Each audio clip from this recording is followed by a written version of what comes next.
बदलाव की बात तो हम बहुत करते हैं, लेकिन उस बदलाव को अब जरूरत है अपने कदमों में शामिल करने की।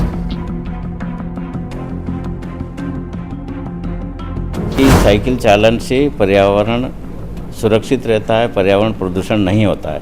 अगर साइकिल चलाएगा तो व्यक्ति स्वस्थ रहेगा। जो साइकिल से आ जा रहा है तो वो अपने अपने फ़ोटो ग्रुप में शेयर करें।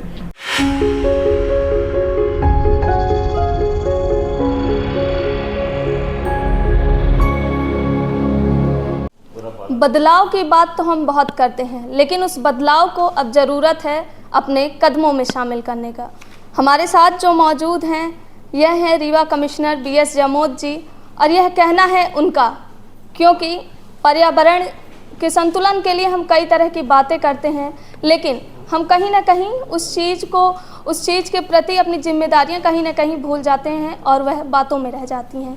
कुछ ऐसा किया है रीवा कमिश्नर BS जमोद ने कि अब उनकी चर्चा हर जगह है और उनकी एक पहल ने लोगों का दिल जीत लिया है।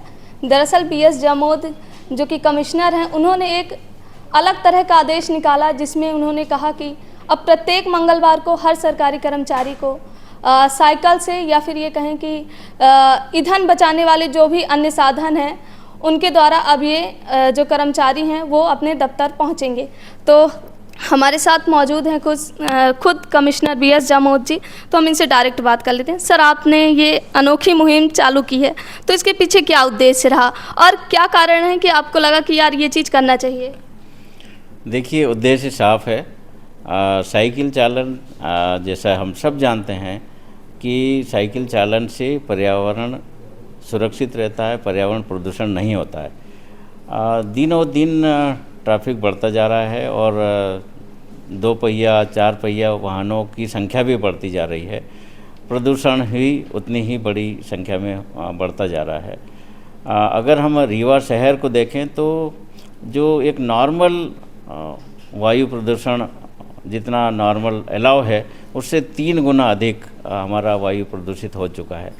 तो ऐसे ही चर्चा में ये बात आई कि क्यों ना हम ऐसा कुछ उपाय करें जिससे वायु प्रदूषण को हम रोक सकते हैं। तो सबसे अच्छा उपाय हमें ये लगा कि साइकिल से अगर हम आएंगे जाएंगे तो निश्चित तौर पर वायु प्रदूषण को हम रोक सकते हैं और व्यक्ति अपने स्वस्थ वातावरण में जीवन यापन कर सकता है। साथ ही साइकिल चलाने का एक लाभ ये भी है, उससे स्वास्थ्य लाभ भी होता है। अगर साइकिल चलाएगा तो व्यक्ति स्वस्थ रहेगा। तीसरा, ईंधन की बचत होगी, धन की बचत होगी। साथ ही ट्रैफिक में भी हमें सुविधा होगी। 2 पहिया और 4 पहिया वाहन, ऑटो इत्यादि से काफ़ी ट्रैफिक जाम की स्थिति बनती है। अगर हम साइकिल चालन करेंगे तो ट्रैफिक भी सुगमता से चलता रहेगा। तो इस तरह से इन्हीं उद्देश्य को लेकर हमने ये पहल की थी।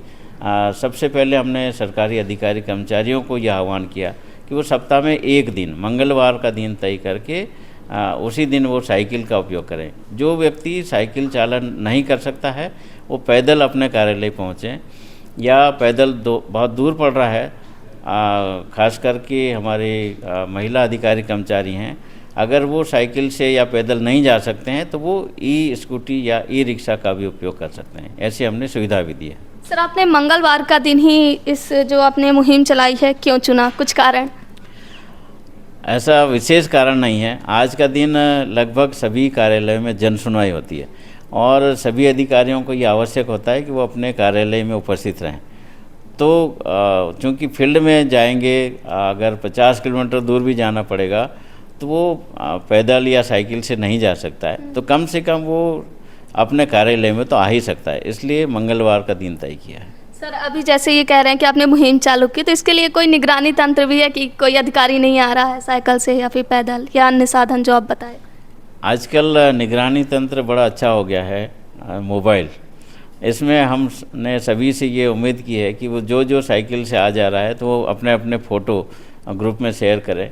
साथ ही हमने सभी कलेक्टर्स को भी निर्देशित किया है कि वो निगरानी रखें कि वो कौन कौन इस मुहिम में हिस्सा ले रहे हैं और कौन कौन उसमें पार्टिसिपेशन नहीं कर रहे हैं। अच्छा सर, अभी जब आपने ये चीज़ मुहिम चलाई तो आपके मन में भी आया होगा, साथ ही जो सरकारी जो दफ्तर के जो कर्मचारी हैं उनके बीच, अभी हम कुछ दिन पहले ही शिक्षा विभाग गए तो सबके बीच ये चर्चा का विषय था कि यार अब हम साइकिल से जाएंगे दफ्तर, तो क्या आपने उस एग्जाम्पल को सेट करने के लिए कि यार कमिश्नर मैं खुद पहले जाऊंगा फिर अन्य लोगों को भेजूंगा, ऐसा कुछ था आपके मन में कि कोई और ना कहे कि सर नहीं जा रहे हैं हमको भेज रहे हैं?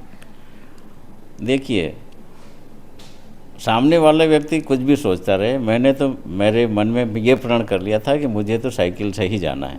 और जब मैंने प्रण कर लिया उसके बाद दूसरों से आह्वान किया है कि वो भी साइकिल से आएँ। तो ये निश्चित है कि अगर मैं खुद उन नियमों का पालन करूँगा तो जोर देकर सामने वालों से भी उन नियमों का पालन करने के लिए कह सकता हूँ। सर, इस मुहिम में और किसे जोड़ना चाहेंगे? जैसे हमारे युवा वर्ग हो गए, विद्यार्थी हो गए, क्या इन लोगों को भी जोड़ने की कुछ योजना या फिर कुछ भी ऐसा आपने प्लान किया हो? हमने जैसे शुरुआत में कहा है कि अधिकारी कर्मचारियों से शुरुआत कर दी है, आगे आम जनता तक इस मुहिम को पहुंचाना है।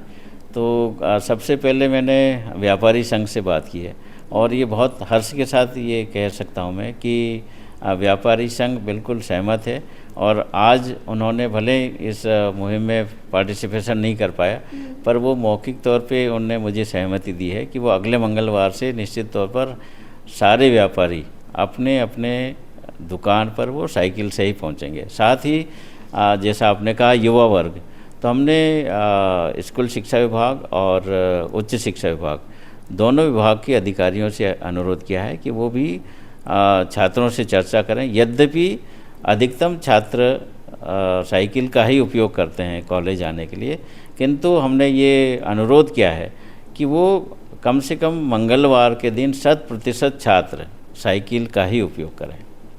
ठीक है, तो बिल्कुल ये कमिश्नर साहब का जो कदम है सराहनीय है और साथ ही पर्यावरण के लिए कहीं ना कहीं यह मुहिम एक बहुत ज़्यादा कारगर साबित होगी, जिससे कि आने वाले समय में पर्यावरण को भी कहीं ना कहीं लाभ पहुंचेगा। वीडियो जर्नलिस्ट नीरज के साथ सोनाली दुबे की रिपोर्ट।